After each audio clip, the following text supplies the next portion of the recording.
Hey guys, Jay Doran here, CEO of Culture Matters. Today I want to talk to you about something that's been affecting my life, actually, business-wise, personal, and that's goals, goal thinking, goal-focused versus system thinking, or habit thinking, but I'm going to call it systems. So goal-focused, what does that mean? Well, you have a goal. Let's say it's to make $1 million. Now we can take $1 million and we can break that down into, let's say, $83,000 a month, give or take. And we can break that down as a goal. How we can break that down even more. So we need roughly $2,766 a day. If we work 8 hours a day, we need $345 an hour. So now we can doing the backwards math, we know we need to do $3,450 an hour. So a goal would be, what actions do we need to take in our business? How much do we need to charge? How many people do we have to talk to be able to earn that kind of money? What do we need to delegate out so we can scale our business to earn that kind of money? And goals work. It's proven that when you write down your goals, it releases dopamine in your brain, which is basically just like a drug that gets you amped up and ready to go. So when you write down your goals, you're more likely to achieve those things. I'm sure you've heard that in one way or another. But this is the catch. Sometimes what I've noticed when I write so many goals down, it can stress me out. And the stress drug, which is the opposite of dopamine, is cortisol, which has been proven, cortisol has been proven to induce stress and actually kill creativity. So you think it'd be harder to achieve this goal if you're stressed out? Some people work great under stress, but other people don't. And at the end of the day, it's about knowing yourself. So if you're the type of person like me that gets really worked up over writing all their goals down and just focusing on the goal, try this approach. It's called an eraser. It's called a systems approach. So we're going to look at it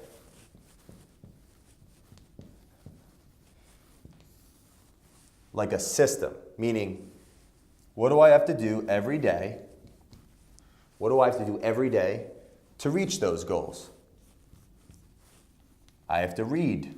For example, reading, writing, and speaking is my bread and butter. That's what I love to do. My goal in life is to quantify that, so that's all I do.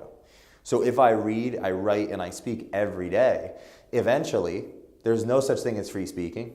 Writing every day becomes better and better and turns into content, which people would want to invest in that knowledge.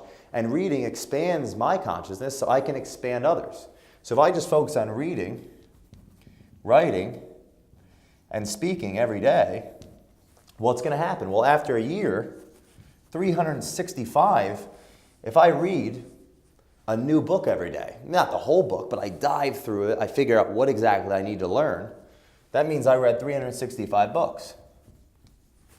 Now, if the average person reads less than one book a year, what kind of advantage is that of knowing? You know, they say knowledge is power. Yeah, it is when you put systematic, habitual actions behind it.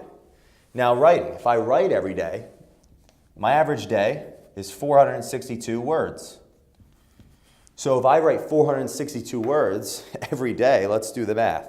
It's 168,630 words. Now the average book has 70,000 words in it. So that's 2.4 books. Now the books may not make $1 million, but the books may do what? Authority, credibility, brand, content to grow my business.